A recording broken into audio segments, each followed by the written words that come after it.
I was taken into the hospital with a very severe case of COVID, and the COVID had irritated other parts of my body, like my heart and other things. And I suddenly realized that I was more sick than I thought. I didn't know how ill I was. And I was drifting in and out of consciousness. It took me over a half hour just to put on the tefillin. And then I said, while I'm still able to, I should do the Rambam, something that is of incredible, paramount importance.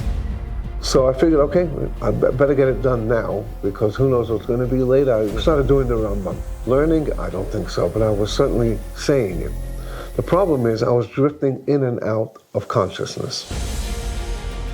And I was unable to focus, like even where I was.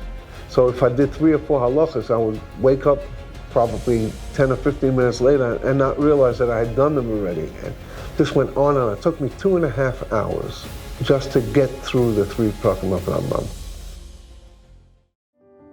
The Rebbe said that the 83 halachas of the Rambam, 83 is the same gematria as the word machla, as the word illness.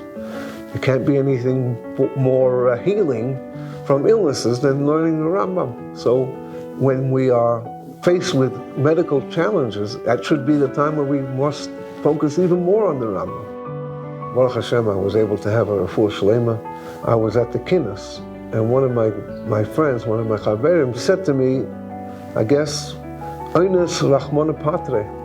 And I would imagine that you missed the Rambam. And I said, Chas v'shalom.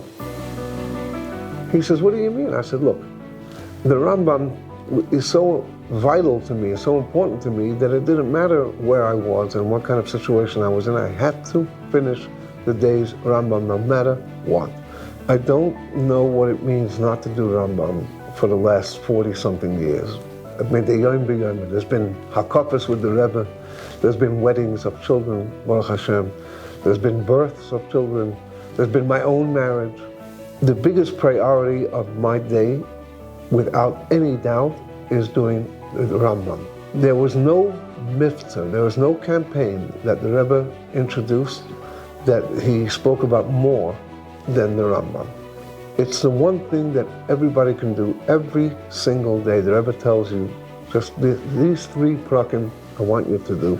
Every single farbrengen, the Rebbe spoke about the Rambam. Every rally for children brought up the Rambam. Every sikha for the women.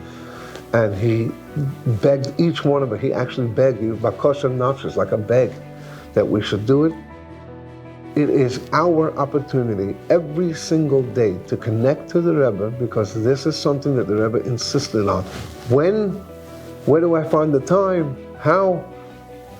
We found the time for WhatsApp and for whatever else is going to come in the next few years that we're going to find time for. Do a perek after Shachris, a perek after Mincha, a perek after Marav, 1 perek a time. You're in the car. Take with you a Dvar Malchus. You can only do 1 perek a day. Do 1 perek part of the day, and another perek in another part of the day. The Rebbe wants it. The Rebbe insisted on it. It's not as difficult as you think. It's certainly not as difficult as lying in the ICU, drifting in and out of consciousness.